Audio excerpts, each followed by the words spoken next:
Sapna, how are you? Hi, I'm fine. Good to hear it. Hi. Yeah, I'm doing really well, thank you. Doing very good.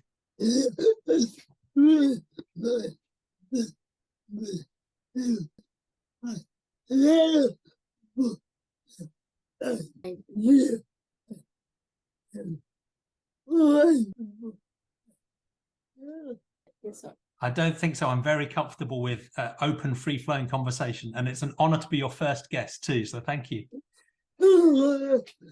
Great.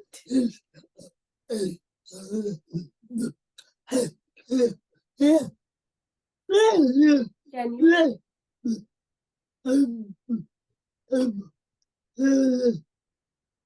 Yeah, so my name's Jamie Woodhouse, and I guess my main interest these days is developing and popularizing this really simple worldview called sentientism, which I guess we'll talk about today. Yeah. But I had a fairly sort of standard corporate career for many years, and now I do some of that type of work, some of that consulting work that I used to do for a big company. But I also run a range of different projects that are mostly in the NGO charitable spaces. But this sentientism idea is becoming bigger and bigger in my life. So it'd be good to talk to you about it today.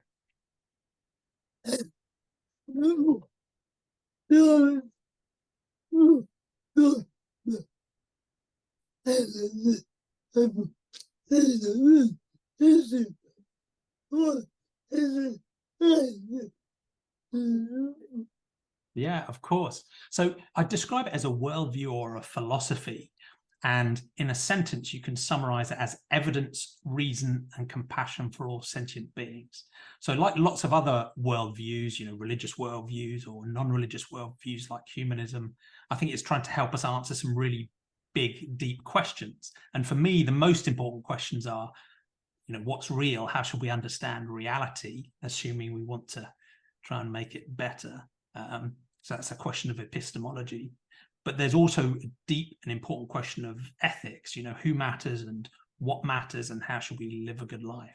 So sentientism tries to answer both in a very simple way. It says when we think about what's real, we should use evidence and reason to try and understand reality by engaging honestly with reality. And that question of who matters, the clue is in the name, that all sentient beings should get our compassion and our moral consideration. And in short, a sentient being is any being that can experience things, that can have feelings, that can experience good things, which we might call flourishing, or bad things that we might call suffering. So simply that includes all living humans. All of us are sentient. I'm pretty sure you are, Sapna. I'm pretty sure I am. But it also extends out to include an enormous amount of the animal kingdom at least, and may even go beyond that. So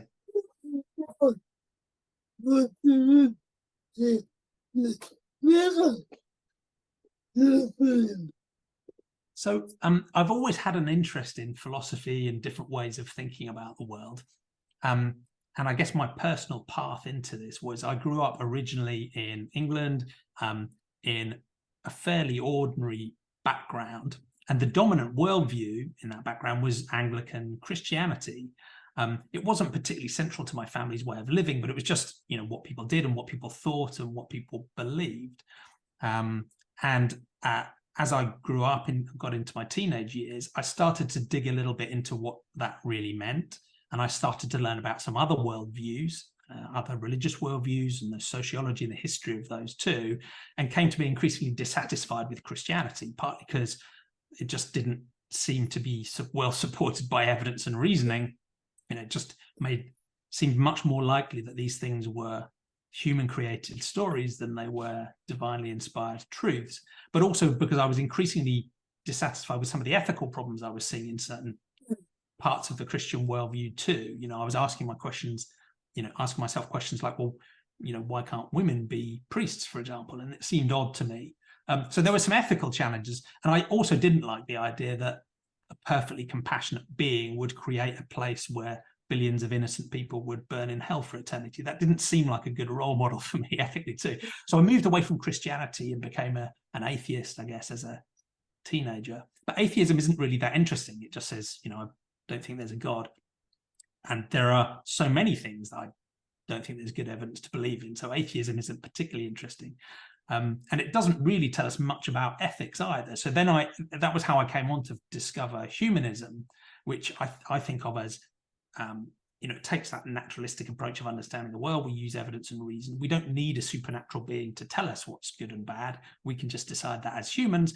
And as humans, let's decide to have compassion, at least for all human beings, right? That all humans matter. So I liked humanism. But as the years went by, I started to see a problem in humanism. And again, the clue there is in the name, that humanism focuses very much on humans. And I think, you ask even a 5-year-old child, and they will tell you that humans aren't the only beings that matter. Surely non-human animals that can suffer and can flourish, can feel joy, surely they matter too. We know that if we have companion animals that we share our homes with. So it was really that frustration with humanism's anthropocentrism, that sort of center on humans, that made me eventually in the last few years think, well, I want to keep that naturalistic way of understanding the world. And I like that universal compassion, but it's got to go beyond humans. It's got to go to all sentient beings. So that was my personal path to thinking about, could we develop and share this idea of sentientism as a way of thinking that is explicitly naturalistic, but also has this sort of sentiocentric compassion. All suffering matters, all suffering beings matter. But other people come to it by very different paths as well. Many people come direct to it. Some people come to it through the animal advocacy movements and then want to layer in something that's committed to using evidence and reason. And other people follow my path, which may have been sort of more from a religion through atheism and humanism and then to sentientism. So I was wondering why not many people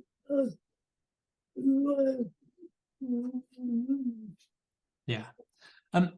If I had to guess, out of the 8 billion humans on the planet, I think maybe around 100 million might think this way already, but most of them won't have heard of the word sentientism, because it is quite a new word. It's been around since the 1970s, but has rarely escaped academia. And I'm trying to change its emphasis a little bit, but it is still quite new. So I think there's quite a few people out there who agree with it. And in a way, lots of people, when you describe it, say, well, that makes sense to me, right? So you'd say, well, doesn't it make sense to believe using evidence and reason? Of course, what would be a better way to understand a reality? And you'd say, well, shouldn't all beings that can suffer matter? And they might say, well, yes, of course they should, right? So in a sense, a lot of people agree with it in theory. I guess the difficulty is that around the world, there are extremely dominant social norms that clash very brutally with a sentientist worldview. So most people around the world are taught by parents, by family, by schools, by priests, by society, by governments, that there are certain things we should believe, even if they're not based in evidence and reasoning. So that's one area of a big clash with the sentientist worldview. And the other is that while people might in theory say, non-human sentient beings, particularly animals, matter in some sense, we're also taught by parents, by schools, by institutions, by the animal agriculture industry, by the research industries, and by our social norms, that actually, although we might care in theory about non-humans, it's really the humans that matter. And what that means is that we can use all of those other non-human sentient beings pretty much in any way we see fit for trivial human ends. And the most egregious example of that, I guess, is animal agriculture. So the short answer, I think, is those very powerful social norms that center us on human concerns instead of letting us be compassionate for all sentient beings, and that center us on essentially following dogmatic norms of belief instead of open-mindedly using evidence and reason to work out what to believe. So it's more of a battle against, I think, powerful social norms than it is really any particularly tricky philosophy. The philosophy and the science is actually pretty straightforward. According to World Animal Foundation, there are approximately 88 million vegans in the world, this year, United Nations, November 2022, 8 million global population. Your thoughts on why a tiny percentage are vegan? Again, I think it's those social norms. It's the way we're brought up. And you were also asking, do you think it's possible for change to happen? And it's difficult because we all know social change is hard, even in the intrahuman space. Anyone who's fighting for social justice or social causes is frustrated because things aren't moving fast enough, and the people resisting are always annoyed that things are moving too fast. But I think when we look back on them historically, changes can happen remarkably quickly, even in a matter of years or decades. And I'm optimistic we can do something similar here, both around naturalistic epistemology and around putting our compassion for non-human animals and sentient beings into practice.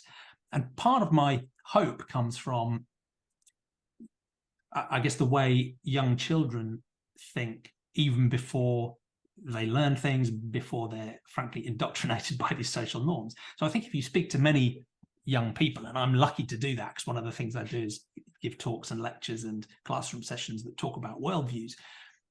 Often they seem to be able to think much more clearly than some of the adults that I spend time with, particularly if I'm on Twitter.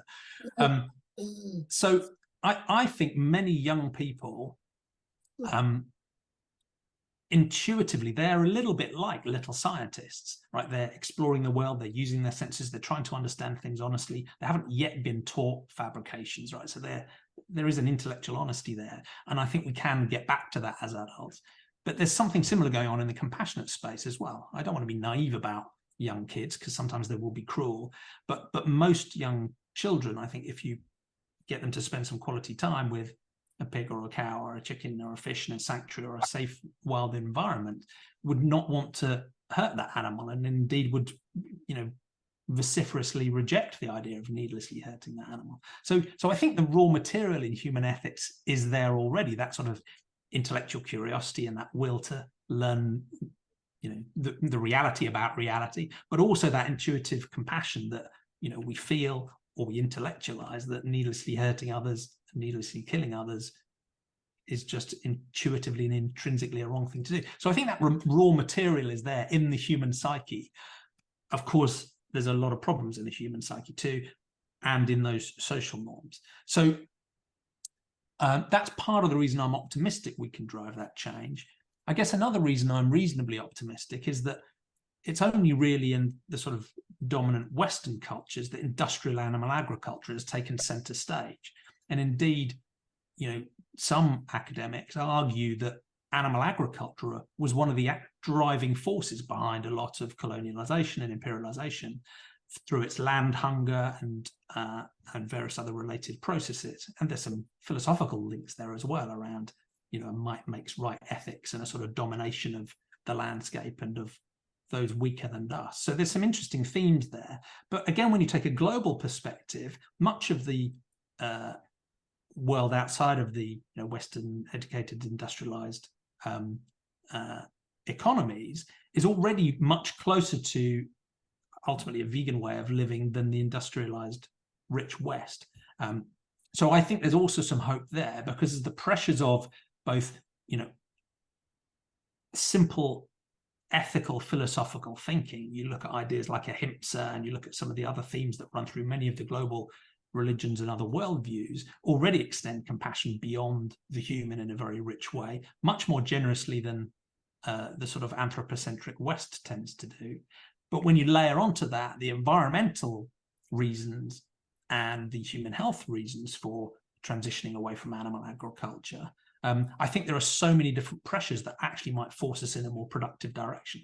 And I'm hoping that on the one hand, the countries that have already gone down the sort of industrialized animal agriculture route will rapidly transition away from that towards a completely plant-based food and production systems.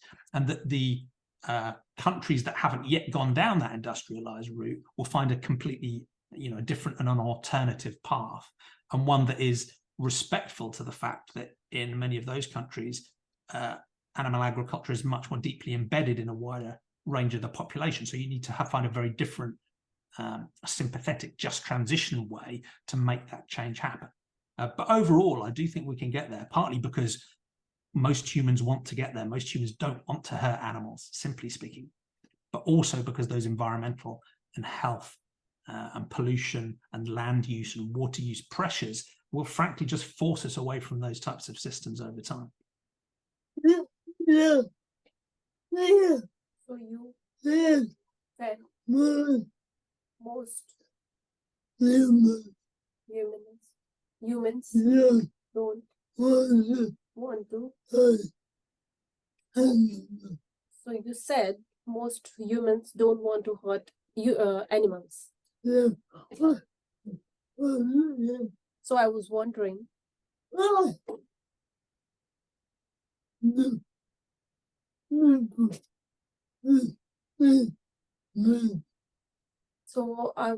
why people still eat meat.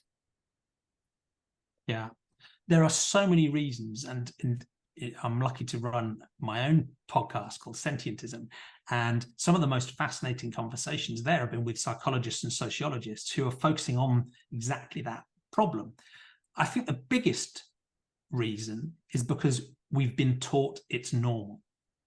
So the way most people think about eating meat and dairy and eggs and consuming animal products in general is, I think, backwards. So we think, I'm a good person because I know myself, right?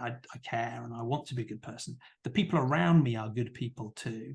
So the things we do and the things we think are normal must be good, right? So we start from that assumption, and then we'll use a full suite of human cognitive and social tools to convince ourselves that is the case, even if we're clearly and obviously causing harm. So I think that's the central reason, is that we're just told it's normal and therefore normal must be good. But then there's a whole range of different techniques and tools we use. One is that the harm that's being done is not being done by us personally. We don't do the slaughter ourselves generally, we get somebody else to do it, which is convenient because we can step back from the responsibility of what we're paying to have done. The industries we're paying to do those things hide them from us. Quite deliberately, no one wants to see what happens in a slaughterhouse, or when a calf is taken away from their mother, or when a cow is artificially inseminated, or where male chicks are dropped into macerators, right? No one wants to see that. So the consumers don't want to look, the industry doesn't want to show, and it's a convenient deceit, keeping that hidden. And in many cases, the industry will go way beyond that. In the US, we're seeing a wave of what are called ag-gag laws, where they're actually using laws to try and prevent people looking into the reality of what goes on in animal farms. But then there's a range of things we do in our own heads. So there is a clear incentive for us to not think about the topic at all. That's probably what I did for many years, is just deliberately ignore the topic, because I knew if I engaged honestly with it, where that would lead. There's cognitive dissonance, this idea that we can believe different things at once, and it's supposed to be uncomfortable and something we should resolve, but many people use it as an excuse. And then there is also just a sense that people think it's harder than it really is. Now, some people do genuinely have challenges. There might be difficulties of food availability or resources, or people are in very different contexts, so I don't want to oversimplify. But many people think it's practically harder than it is, when actually it's remarkably simple for most people. And they worry too much about the social context as well. And that's one thing I think is getting easier all the time. Part of the reason I was vegetarian for many years and didn't make the final step to vegan was because I was okay being a little bit weird, but I didn't want to be too weird. But actually, veganism now, I think more and more people are understanding it. It's becoming more and more mainstream. It's becoming more acceptable. So the social risk of ultimately what is doing a good thing is dropping away. And practically, in many cases, places around the world, it's getting easier all the time as well. So again, it's a long answer, and there's some brilliant research been done around that. But I think it's because people think it's normal, and because people worry that it's harder than it is practically and socially. I think that's changing quite rapidly now in many places, which is encouraging to see. And my personal experience of it was, when I looked towards the decision, there was some trepidation now. I was nervous, I was hesitant, I didn't know how it would feel socially and practically. And then once I did it, I never looked back. It was easier than I could have imagined. And it was like a freeing and a release. You know, no one lives a perfect life, but to be able to give up that cognitive dissonance and at least boycott one really obvious felt wonderful to me. And yeah, it's an enormously positive step. I am. People should visit. I'm wondering if people should visit a slaughterhouse once in their life. Yes, I think if people want to continue to fund these things, they should understand the reality of what is being done. So in an ideal world, they would understand the process end to end. They would understand the forced breeding. They would understand what happens to the young males. They would understand the family separation. They would see the mutilations that are often carried out, normally without anesthetic. They would see the, frankly, imprisonment and the constraints these animals live under. And yes, they would also see the slaughter process. And I think that would help, because part of the dynamic with the industry is, understandably, the industry knows that consumers care. They know that consumers care about animals, and they know that consumers care about the environment. So they spend billions of dollars and billions of pounds on convincing consumers and governments that animal agriculture is both humane and sustainable. And again, it's an interesting balance, because the consumers are desperate to believe, just as the industry is desperate to convince us. And I think if you genuinely saw that process end to end, and it can be very instructive, you know, you don't need to listen to vegans online. You can literally just read the manuals that animal agriculture businesses use to manage the animals in their farms.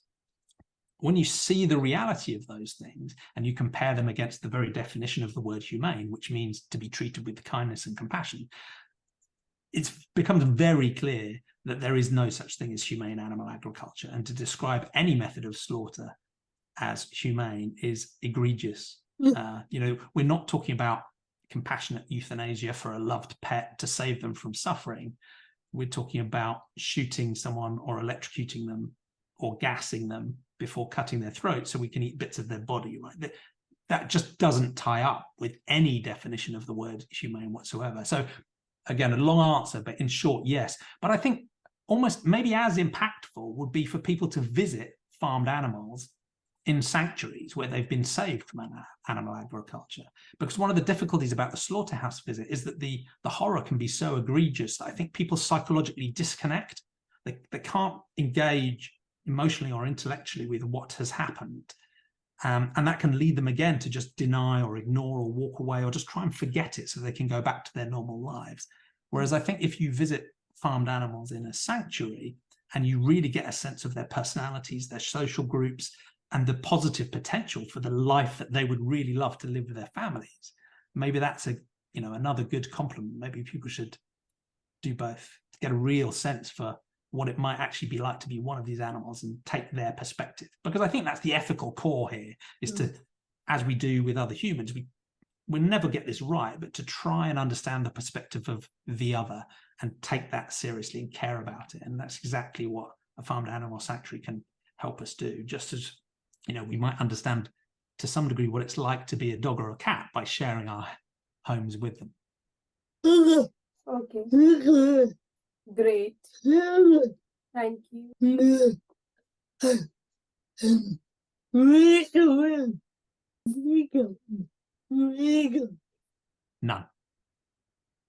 None at all. Never a moment's hesitation. Yeah. I think the one thing I would say, and this isn't a regret about going vegan, but it's not a dietary decision. It's not a lifestyle. It's a fundamental shift in our underlying philosophy and our way of thinking about the world. And that's one of the things I found most powerful and most freeing about it, because it helped to develop this idea of sentientism, which actually goes way beyond veganism. So veganism, in simple terms, is trying to do what we can, as far as is reasonable and practicable, to avoid causing the exploitation, suffering, and death of other animals, and to, boycott the industries and boycott the products that cause those things. So in that sense, veganism is quite focused on human-caused harms to other sentient beings. But veganism technically doesn't say anything about, for example, sentient beings that might be living free-ranging in the wild or in other contexts that aren't harmed by humans. But the philosophical shift of veganism, for me, comes from this sentientist stance that we should care about all suffering and all sentient beings, whether or not they're being harmed by humans. So that philosophical shift that happened as I took the decision to go vegan has opened up, other vistas for me about thinking about, the challenges of wild animal suffering, and maybe even, if you want to get into some sci-fi ideas, the possibility of alien or artificial intelligences, and whether they might at some point become sentient, and whether we should also have compassion for them too. So that's not a regret, but that's really just something else that I guess the switch to going vegan has helped open up in my own mind.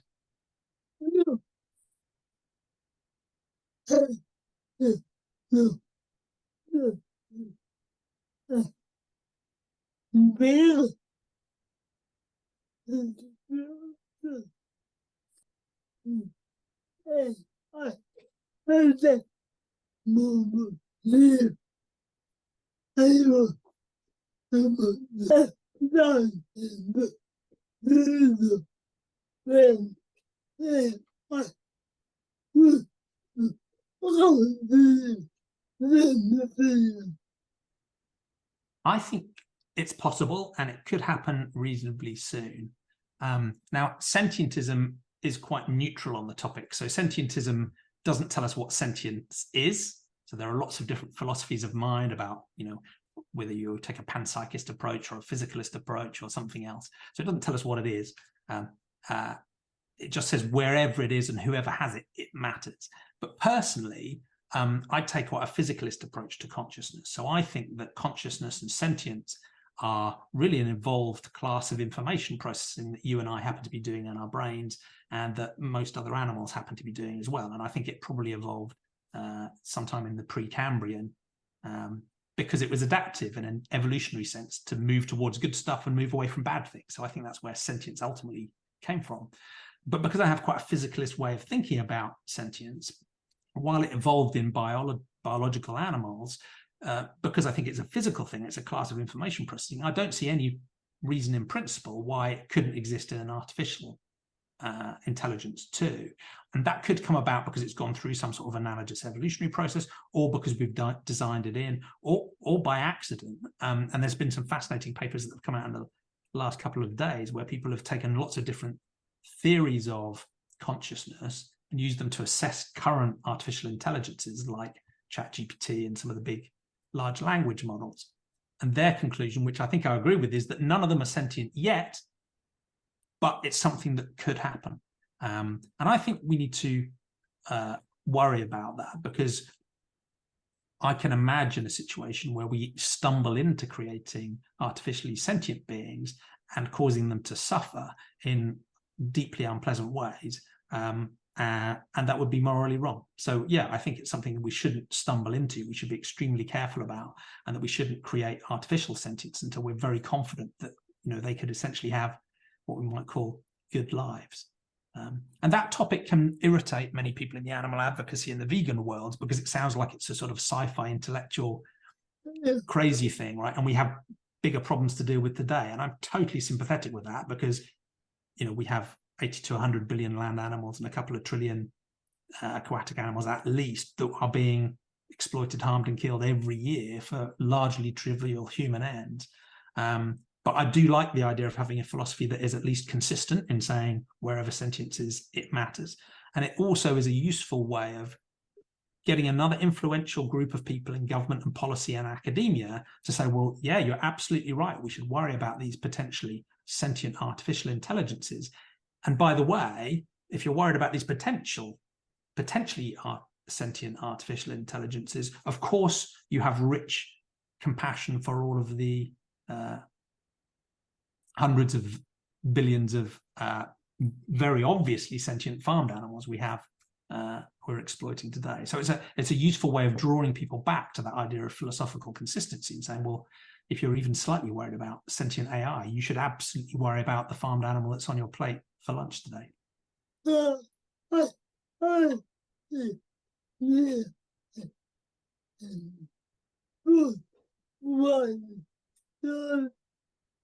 Yeah, so I guess there's probably some closing messages I can give. So for people who are already free thinkers or secularists or maybe atheist or agnostic or humanists, so they already agree with the evidence and reason piece, my message to them is, look, you're already there. You have a naturalistic grounding for the way you understand reality. And that shows us that non-human animals are sentient, they can suffer. You care about other humans because they can suffer and flourish. Now you just need to extend that to all beings that can suffer and flourish, to all sentient beings. So that's my message to people who already agree with me on a sort of naturalistic way of understanding the world. My message to people who are already engaged in animal advocacy and veganism and care about non-human animals is to say, that's wonderful. We share this sentiocentric compassion, but let's not limit it just to the animals that humans harm. Let's consider all sentient beings. But I'd also call their attention to the importance of epistemology too, because even if we have a really rich, generous compassion for other animals and for other human animals, if we are wrong about reality, that can lead us to make terrible mistakes. So we see that in a classical religious setting. So to sum up, sentientism is, again, it's evidence, reason, and compassion for all sentient beings. So my message to, I guess, humanists and atheists and agnostics and free thinkers and skeptics and secularists and maybe the people who already agree with the evidence and reason part is to say, look, you already care about other humans because they can suffer and flourish. You just need to take that one extra step to show that you care about all sentient beings, not just the humans, and that it's easier to put into practice than you might think, and getting easier all the time and never been more urgent.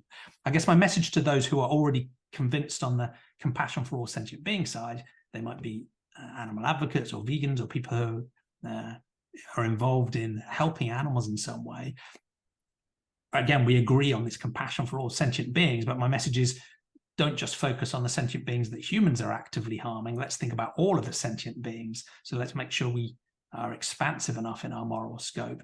But I'd also make an appeal to them on the epistemology side and say, look, we do have to ground our beliefs and our credences in evidence and reasoning, because if we don't do that, we're more likely to be wrong about reality and we'll make mistakes. And it also undermines the credibility of our movement.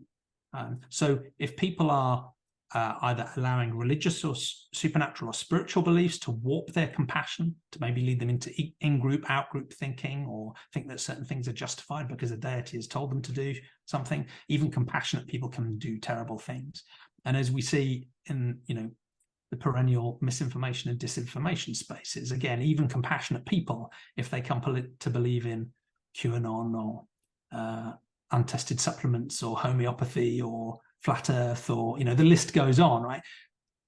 Even compassionate people can come to do terrible things. So that's why I think compassion itself isn't enough and naturalism isn't enough. We need both, evidence, reason, and compassion for all sentient beings. So that would probably be my closing appeal to either of those camps, and to anybody else who's just interested in a really simple but radical worldview that I think has a good shot at helping us make a better world. Then have a look at sentientism, and I'd love to know what people think. We have a podcast, we have a YouTube, we have a website, and a range of different online global communities and forums, but they're open to anyone interested. They're not just for people who agree with sentientism. So we have plenty of fiery debates there, and our biggest is on Facebook. So if people want to join those, they're extremely welcome. It'd be great to see people there.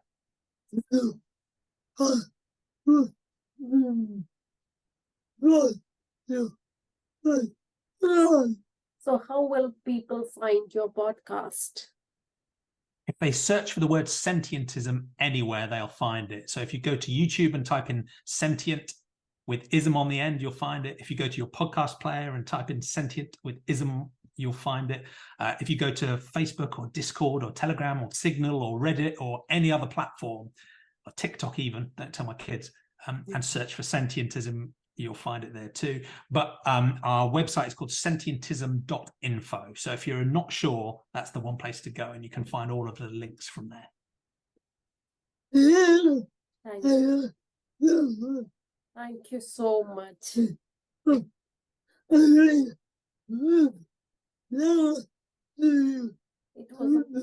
It was a pleasure talking to you today.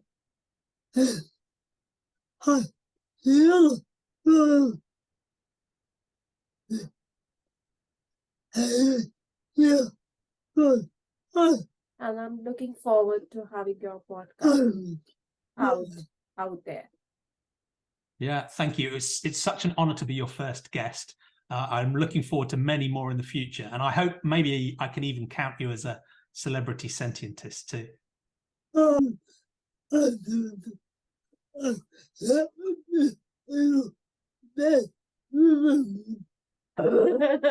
It's only a matter of time. Now you have a podcast. It's only a matter of time.